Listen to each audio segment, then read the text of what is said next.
Boa tarde, Tatiana. Boa tarde, Boa Fernando. tarde. Boa tarde, ouvintes. Que conexão ótima, não tem nem delay, tô adorando. Doutor Luiz Fernando Corrêa, hoje finalmente a gente vai conseguir falar sobre um projeto de lei que já foi aprovado pelo Congresso, tá para sanção ou veto do presidente Lula, que autoriza de maneira bastante genérica que qualquer profissional de saúde aplique a ozonioterapia. A gente falou, eu cheguei a introduzir esse assunto aqui, né, na terça-feira, alguns ouvintes já se manifestaram e se lembraram que a ozonioterapia foi até equivocadamente recomendada na época da Covid, né? Lembra? Lembro, infelizmente eu lembro. Quer dizer, é mais uma indicação. Aliás, vamos colocar as coisas nos devidos lugares. Ozonioterapia é uma coisa que não tem comprovação científica da sua eficácia, muito menos contra a Covid, né? Só que no Brasil as coisas estão muito confusas. Por quê? Em 2018, o SUS incorporou a ozonioterapia como uma terapia complementar junto com outras terapias complementares, como quiropraxia, apiterapia, cromoterapia, um monte de coisa. Enfim, só que, depois disso, o Conselho Federal de Medicina determinou que ozonioterapia só pode ser utilizada em protocolos de pesquisa feitos de acordo com a legislação.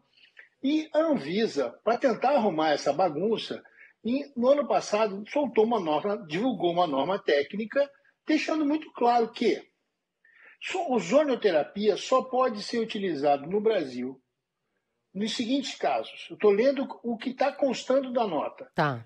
Tratamento de cárie dental por ação antimicrobiana, em periodontia, prevenção e tratamento de quadros inflamatórios e infecciosos, né? A endodontia, que é o tratamento do canal, né, do dentista, cirurgia odontológica, porque auxilia no reparo do tecido. E na área de estética, no auxílio à limpeza e asepsia da pele. Porque existem pesquisas que mostram que a ozonioterapia pode ser utilizada, por exemplo, para acelerar a recuperação de feridas. Só pode ser utilizado nesses casos. Situações. Só que a coisa é complicada, porque o que a gente vê nas redes sociais e espalhado em vários lugares por aí é a aplicação por via retal, por via endovenosa, por via subcutânea, por via intraarticular, e tudo isso muito divulgado, e tem gente vendendo curso de formação para ser especialista em ozonioterapia, ou seja, uma grande bagunça, ou seja, resolveram que ninguém precisa respeitar o que a Anvisa diz. Doutor Itvon, o que é ozonioterapia? Então, o ozônio, Fernando, é um gás que existe na atmosfera, e ele tem características oxidativas, quimicamente falando, o que poderia facilitar, ele foi inicialmente utilizado para esterilização de ambientes, esterilização de substâncias. Se você aspirar ozônio puro, por exemplo, pode levar a queimadura nas vias aéreas e tudo mais, porque ele é um gás bastante irritante, vamos dizer assim. Inclusive, se você usar em cima de plantas, você mata as plantas, né? Então, daí você pensar, bom, se pode matar bactérias, vamos usar isso. Tem lógica a ideia. O problema é que não tem comprovação científica da eficácia. E a Anvisa deixou isso muito claro, inclusive dentro da mesma norma técnica, Fernando e Tatiana. A Anvisa declara que não existem estudos que apoiem e suportem a utilização de ozonioterapia em outras formas.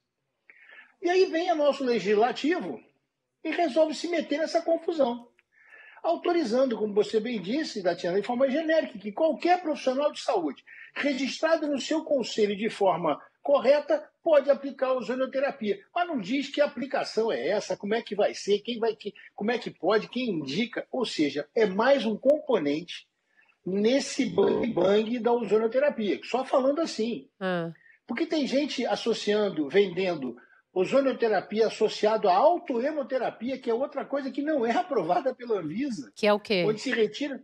é uma técnica que você retira o sangue da pessoa, né, promove ali faz algumas coisas, entre elas a introdução do ozônio, e devolve esse sangue para a pessoa, porque isso melhoraria a imunidade, enfim, traria alguns efeitos anti-inflamatórios, também sem nenhuma evidência científica correta disso. Se a Anvisa tem uma determinação a respeito da terapia com ozônio, por que o Congresso teve outro entendimento? Ou por que isso foi para a esfera legislativa, se a Anvisa já tem uma determinação a respeito disso?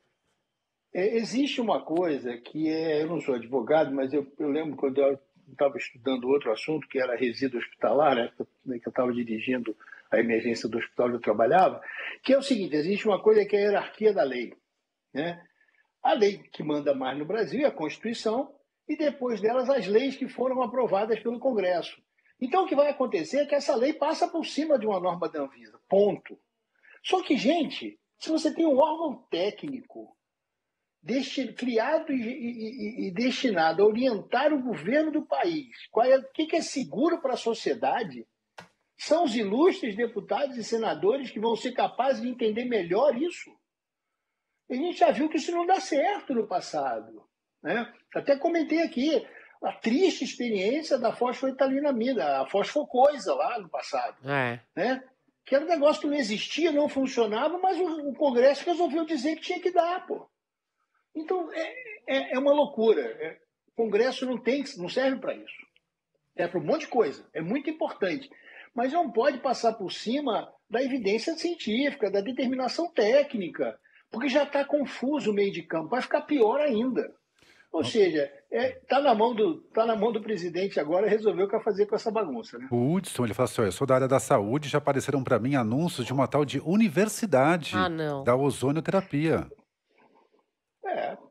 Vai aparecer anúncio de tudo, né? Existe uma associação brasileira bastante ativa, que provavelmente daqui a alguns minutos vai estar mandando um documento aí para a CBN reclamando do que a gente está falando, mas aparecem cursinhos e gente vendendo coisa. Agora, essa coisa da técnica, da proteção da sociedade, é uma coisa muito importante, gente. Porque é o seguinte: na hora que você compra um remédio, qualquer coisa assim, uma dor de cabeça, você foi na farmácia, comprou um remédio de acordo com as normas, bonitinho, aprovado pela Anvisa. Se você passar mal e tiver um problema grave que não está escrito na bula, você vai processar o governo e a Anvisa. Agora, na hora que as pessoas vão lá e fazem ozonioterapia, que não está previsto pela Anvisa, ninguém vai lá e fiscaliza. É mais ou menos a mesma história do cigarro eletrônico que a gente comentou aqui. Existe uma norma proibindo a venda e a distribuição desse troço no Brasil, mas ninguém fiscaliza. Porque é tão complicado, é tão simples, vamos dizer assim, em tese, está todo mundo anunciando. Aliás, fica um alerta a qualquer um que está nos ouvindo. Se você foi enganado por um desses ozonioterapeutas, seja lá o nome que se dá a isso, e teve algum problema, você tem como denunciar. Entra no site da Anvisa e denuncia, porque você vai startar um processo. Porque quem tinha que atuar nessas áreas é a mesma história do cigarro eletrônico. Quem tinha que atuar nessas áreas? A vigilância sanitária municipal, a vigilância sanitária estadual, porque tem clínica oferecendo o serviço. Se tem uma clínica oferecendo o serviço, ela é fiscalizada pela vigilância sanitária estadual. Por que ela não se manifesta? Se ela é oferecida num consultório médico, esse consultório médico tem uma autorização de funcionamento da vigilância sanitária municipal. Ou seja, essas pessoas não estão fazendo o seu trabalho de fiscalização, infelizmente. Agora, vai piorar, porque tomara que o presidente vete a lei. Só isso que eu posso falar, viu? Dr. Luiz Fernando Corrêa conosco toda terça e quinta em Saúde em Foco. Obrigada por hoje, doutor. Até terça que vem. Até terça. Bom fim de semana para você, Tatiana, Fernando e todos os outros. Bom fim de Você semana. também.